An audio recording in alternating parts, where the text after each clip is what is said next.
Welcome to the Championship review for Matchday 39. What a fantastic weekend we've had of Championship football. Starting with Sheffield United Coventry, of course. Gus Harmer's terrific free kick against his former side set the tone at Bramall Lane as Sheffield United beat Coventry 3-1.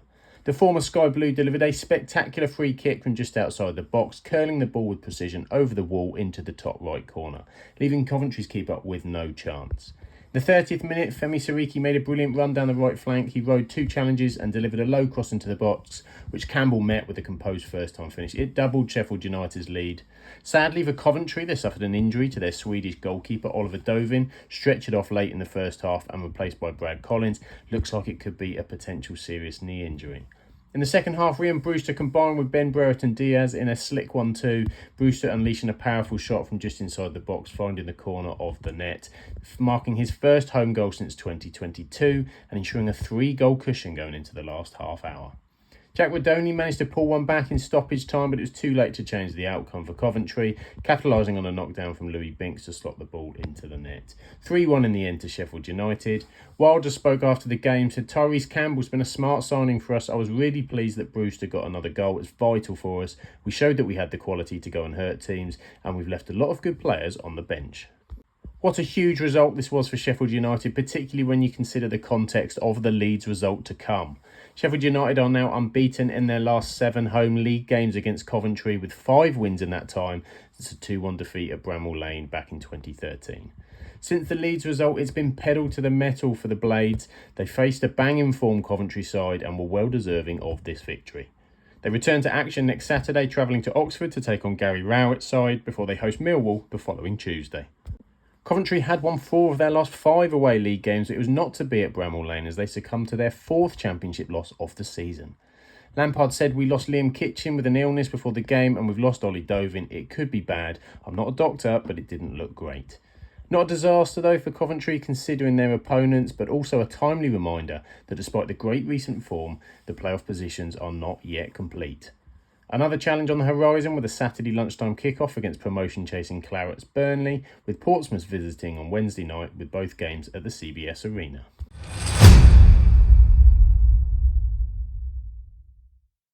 An unpredictable moment can sometimes settle football matches, and that's exactly what happened to Hull's Alfie Jones. But sadly for him, it was an own goal, giving Luton all 3 points over Hull. Hull managed the possession best. They struggled to create much though, while Luton had some first half chances.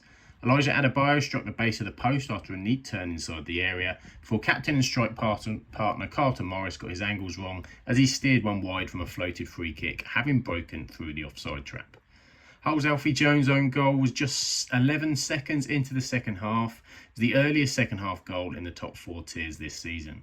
Mightily unfortunate, a clearance by captain Louis Ball rebounded off his face straight into his own net. It's a freak way to concede. The best chance for the home side to equalise came in the 4th minute of stoppage time when Thomas Kaminski was forced into a full stretch save from a long-range Charlie Hughes strike. The battle of the 6-pointer going the way of the Hatters with this one, 1-0. Matt Bloomfield said, "We've got to be incredibly proud of the performance today. We started well, hit the post and had a couple of good chances. The fans want to see our boys' grit and determination. That's what our club stands for and that's what they saw today." Hull were unbeaten across their last 4 league games, but now go 7 winless against this opposition, Luton Town. They've struggled to beat them in recent times. Sellers said, "We lost a little bit of our identity in these moments. I'm disappointed because I expect my team to come back quicker and put the opposition on the back foot and under pressure a bit more." More importantly though for Hull, it's drop points to a relegation rival. It also brings Luton back into contention, and after a positive run, a defeat that really brings reality back to the Hull situation. Ruben Sellers takes his Tigers teams on their travels next up as they face Sheffield Wednesday next weekend before they head to Vicarage Road and Watford the following Tuesday. 7 points from the last 9 has put Luton in serious survival chances. It really has boosted them. This victory over Hull was absolutely vital. Luton Town unbeaten across their last 6 away league games against Hull. They've won 5 of these, keeping 5 clean sheets in the process. They wish they had them again before the end of the season with that kind of form. Carlton Morris has been excellent aerial duels. He's won more and lost more than any other championship player this season. They'll need him key in the final weeks. As tough as it gets next for Luton, they host Leeds United next Saturday with a trip to Stoke City on the Tuesday in a search for all important points in the relegation battle.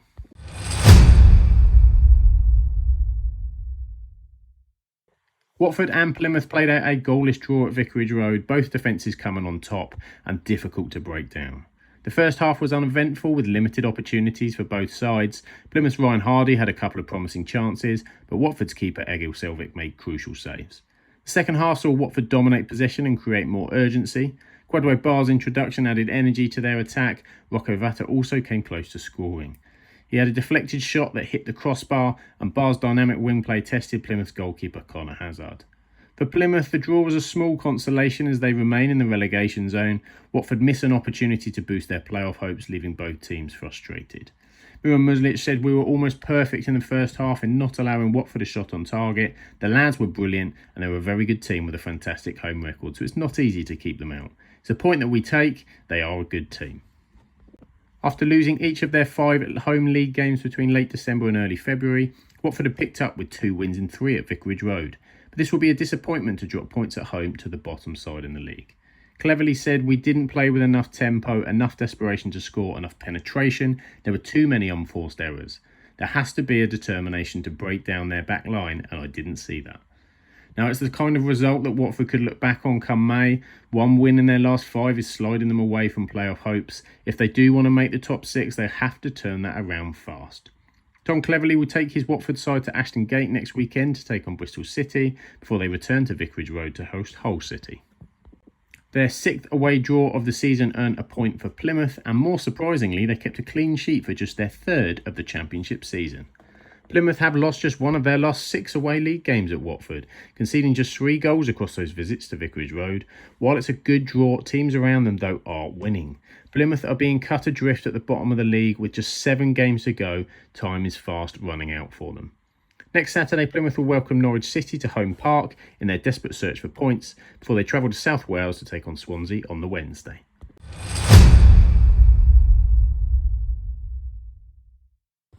Burnley secured a vital 1-0 win at Turf Moor to keep up their promotion ambitions, once again with a clean sheet as well. That's their 28th of the Championship season. Zion Fleming's stunning free kick in the 16th minute was the standout moment, curling the ball into the top corner with precision. A really excellent technically executed set piece from Fleming. Burnley controlled much of the game, creating numerous chances but failed to extend their lead. Marcus Edwards and Jayden Anthony were particularly active in attack, while Anthony missing a couple of opportunities to double the advantage. Connor Roberts came close with a powerful shot that drifted wide. Bristol City, on the other hand, they struggled to create clear opportunities. Anis Mehmeti and Yu Hirakawa had their moments, but Burnley's defence, led by goalkeeper James Trafford, stood firm. Despite late efforts, including a powerful drive from Hirakawa, Bristol City couldn't find an equaliser. Scott Parker said, "The main thing is we won. We were exceptional for 45 minutes. We should go in 2 or 3-0 up. We missed some big chances, but we created them and looked a real threat and a top team." Burnley have won each of their last 8 league games now against Bristol City, winning those by a combined aggregate scoreline of 19-7. They're also unbeaten across their last 26 league games, the Clarets' longest run without defeat since a 30-match stint between September 1920 and March 1921. The records just continue to tumble this season for Burnley. Boss Parker was forced to watch from the stands following his 1-match touchline ban for his red card against West Brom, but his absence made little difference as his side kept pace with the Blades and gained on Leeds. Double away trips coming up for the Clarets as Parker takes his promotion chasers to Coventry before they then head to Derby. Bristol City have failed to win any of their last 7 away league games now against Burnley since a 1-0 victory at Turf Moor back in 2007. Liam Manning said of this one that he was proud of his lads for fighting to the end, said the group have been terrific at that this season. Burnley were a very good side with great depth, but I know we're capable of playing better, so that's why there's frustration. For Bristol City, the loss ended their 7-game unbeaten run. They'll need to regroup for their upcoming fixtures in the playoff chase. It's Ashton Gate time for Bristol City, hosting Watford next Saturday and then hosting Tuesday West Bromwich Albion.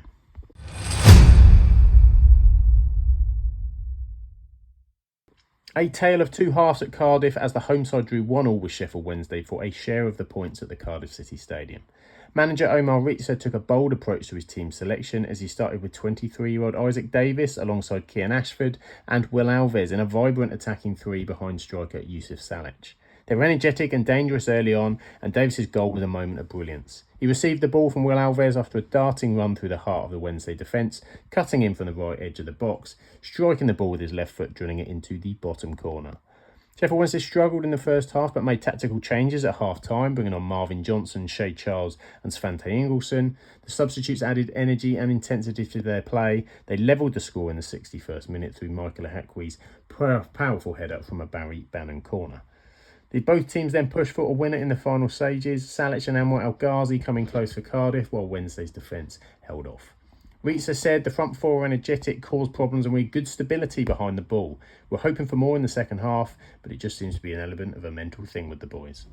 So Cardiff City's bid for Championship survival took a hit as they squandered a winning position. Cardiff have now won just one of their last 7 home league games against Sheffield Wednesday, but they'll be more concerned with letting home leads slip in a very intense relegation battle. There were boos at full time from the home side. The crowd are clearly worried about what the end of this season might bring.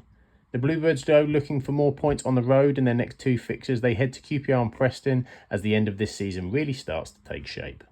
Sheffield Wednesday have scored 54 goals across their 39 league games this season, last scoring more at this stage of a campaign in the second tier in 2015-16. Danny Roll said, "I saw a team in the second half on the front foot, creating pressure in moments. It's exactly the game I expected. A team in Cardiff who will do everything, fight for the duels and second balls." Wednesday have now gained 21 points from losing positions in the league this season, the most of any side in the Championship. The Owls have the visit of Hull City next on their Championship run-in before they travel to Blackburn Rovers the following Tuesday.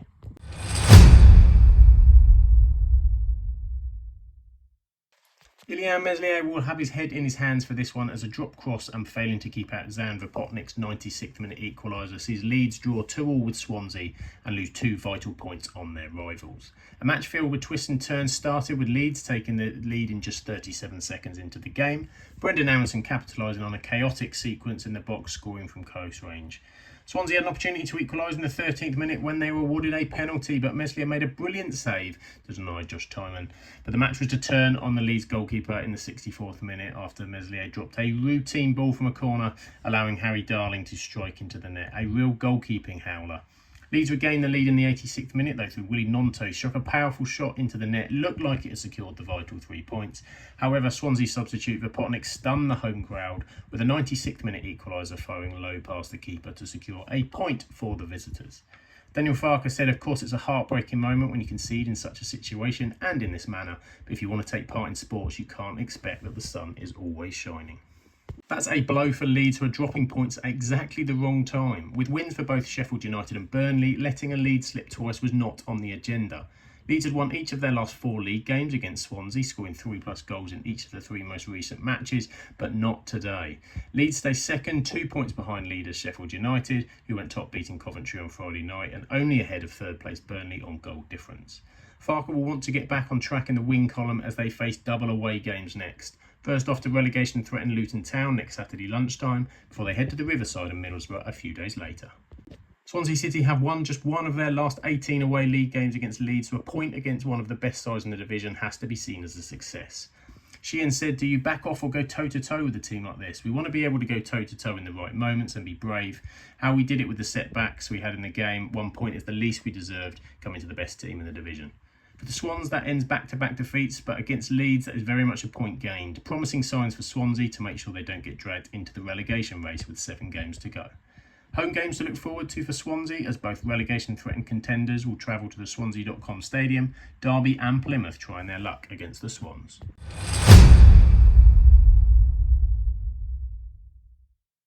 Middlesbrough secured a 2-1 comeback victory over Oxford United at the Riverside, keeping their playoff hopes very much alive.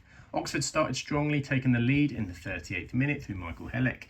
His volleyed finish from a long throw silenced the Riverside crowd, giving Oxford a deserved advantage. However, Borough came out in the second half with renewed energy. Kelechi Iheanacho equalised within 3 minutes of the restart, showing his instinct as he latched onto a perfect cross from Samuel Ealing Jr. The momentum then shifted in Middlesbrough favour. They pushed for a winner, and their persistence paid off in the 80th minute when Neto Borges cleverly flicked in a well-deserved cross from Ealing Jr., securing the victory. Middlesbrough's midfield, led by Hayden Hackney, played a key role in turning the game around, providing creativity and driving the attack forward, and Ealing Jr. was a threat throughout. For Oxford, the result was disappointing. After a spirited first-half performance, they were Rue not capitalising on their lead. Michael Carrick said it was a good second half. Credit to the boys. It's not easy when you're having a slow one. It's a bit sticky, bit of a frustrating first half. We spoke about it at half-time, the importance of staying positive. After winning each of their last 2 home league games, Middlesbrough were looking to win 3 in succession at the Riverside, and they have. That's the first time since October 2023 they've achieved that. They were unbeaten across their last 9 league games now against Oxford as well. Back in February 1990, their last defeat. No players provided more assists in the Championship this season than Finn Azaz. He was really good in the reverse fixture against Oxford, but they were able to get the job done today. Samuel Ealing Jr. on the assists. Borough will continue their push for playoffs at Ewood Park next Friday under the lights before they host Leeds United on the Tuesday. Oxford have won just one of their last 10 league games, although that sole victory did come in their last fixture, a 1-0 win against Watford. Gary Rowett said, "I think the frustration is we started the game really well. I thought the formation caused them a lot of problems early on. We score a goal and have 3 absolutely huge chances on the back of that though." The worry for Oxford is that despite last week's win against Watford, teams around them continue to win. It's just a 3-point gap now to Derby, who have a game in hand against Preston in midweek. The Kassam Stadium will host both of Oxford's next fixtures, with Sheffield United and their excellent run coming up before next Saturday, and then QPR travel to Oxford in the midweek.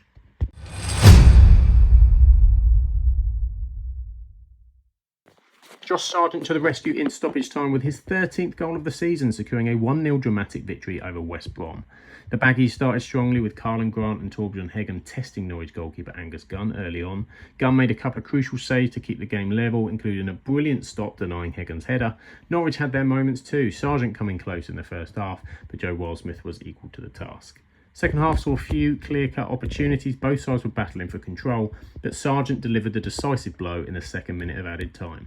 West Brom lost possession, Sargent surged forward, held off Carl Bartley and calmly slotted the ball past Wildsmith to secure the win.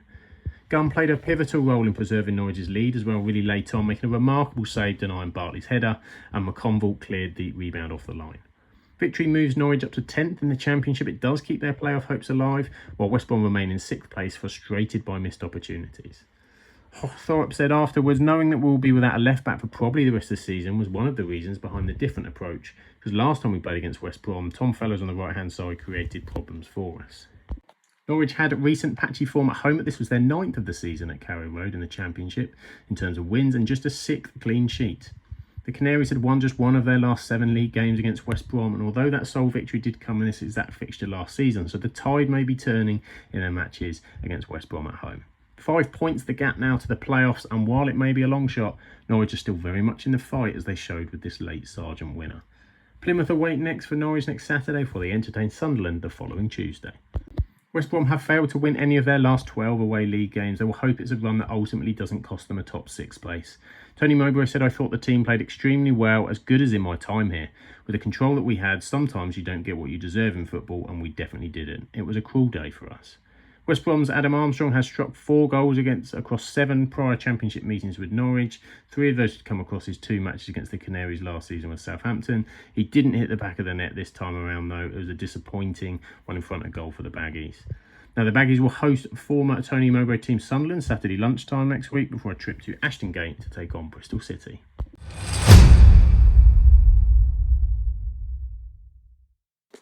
Portsmouth secured a vital 1-0 victory over Blackburn Rovers at Fratton Park, with the match decided by a Josh Murphy brilliant goal in the 19th minute.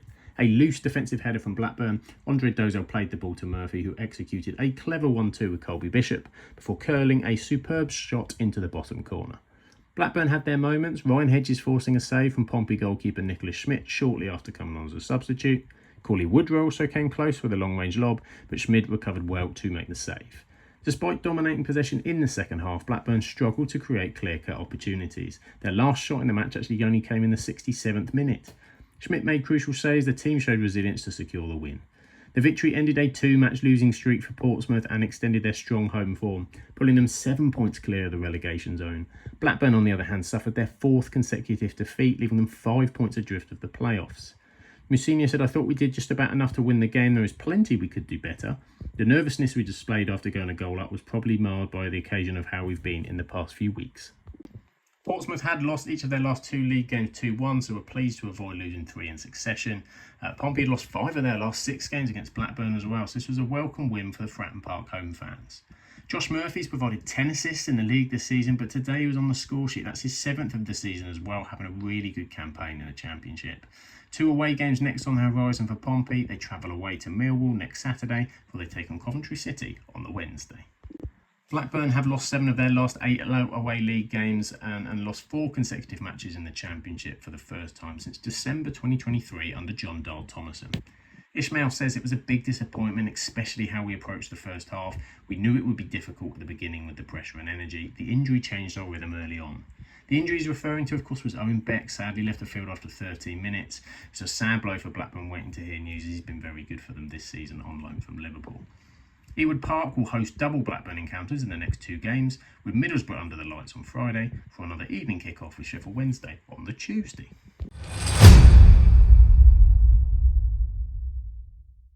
Stoke City's 3-1 victory over QPR at the Bet365 Stadium was a crucial result in their fight against relegation. The scoring began the 21st minute when Manhoff's clever pass found Chamadou, who delivered a low cross into the box for Bajan to convert and composed a finish. Stoke continued to dominate. They doubled the lead just before half-time. Bay's cross from the left was initially saved.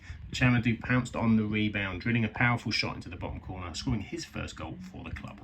In the second half, Stoke extended the lead in the 54th minute. Manhoff latched off to a through ball from Lewis Baker, rounded QPR keeper Paul Nardi and calmly slotted the ball into the net. It was nearly a fourth for Stoke as well, but Kenneth Parr made a crucial last-ditch challenge to denying Manhoff another, as QPR struggled to create meaningful chances. They did manage to pull one back in the 78th minute. Tottenham loanee Yang Min-hyuk scored a fine goal from outside the box, finding the bottom corner with a precise strike.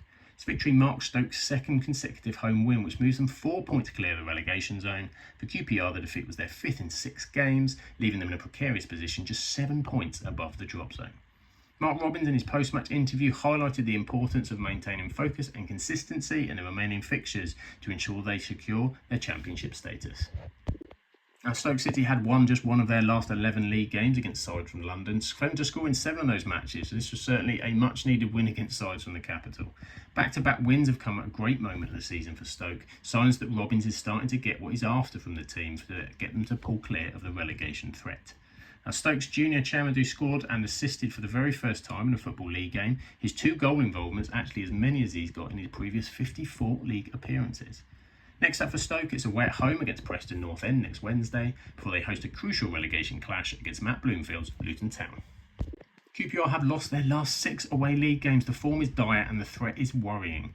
Martí Cifuentes said, "We were 70 minutes late into the game today. Poor performance, and even though we tried to show some pride, it was far too late. They played through us, which is their main principle, to not let the opposition play through us." 7 points is quite the gap, but outside of that excellent point against Leeds, it's been tough to see where the points come from for a Rangers side who are now worryingly looking over their shoulder. QPR will take on Cardiff next Saturday in the Championship ahead of a trip to Oxford United the following Wednesday.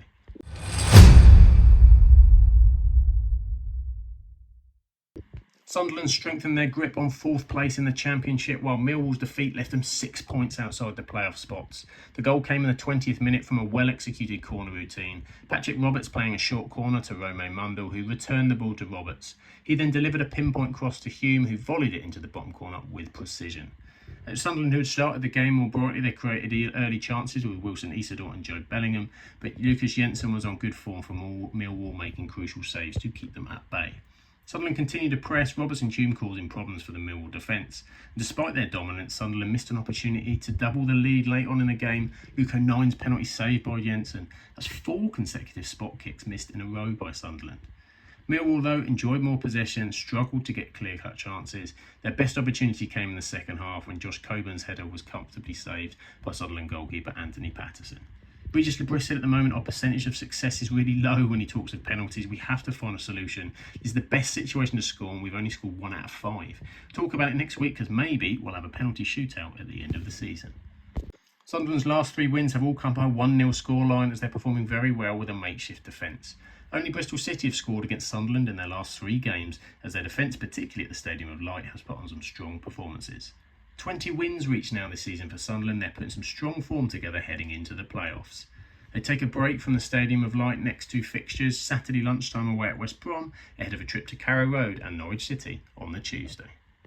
Another setback on the road for Millwall, as they're in a pattern of wins and losses, but away at Sunderland's a very tough place to go this season. Neil said, "The disappointing thing from our point of view is when you come to Sunderland, the last thing you should do is lose the game on a set play. We're a big strong side and we didn't deal with it well enough. That's cost us the match." Scoring goals have largely been the thing that's held Millwall back from being higher this season as well. They've now failed to score in 3 of their last 5 games. Millwall face Portsmouth at home next Saturday before they travel to Sheffield United on Tuesday evening. So the Championship table, it's so close wherever you look. At the top of the table now, Sheffield United, they are now top of the table for the first time in a long time, jumping Leeds. 2-point gap there with Burnley as well, catching up with them. So very tight at the top. Sunderland, Coventry and West Brom making up the playoff spots.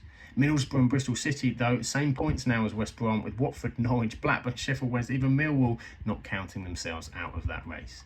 Down at the bottom, it's very close as well. Stoke to Derby and Luton is only 6 points. Of course, massive win for Luton, giving them back in the race for the relegation. Plymouth got a good draw, but still they find themselves 6 clear of the relegation spots. Thanks for watching. Appreciate you supporting the video. If you could like and subscribe, that'd be fantastic as we bring more Championship videos as we get towards the end of the season. Enjoy the football. I'll catch you on the next one.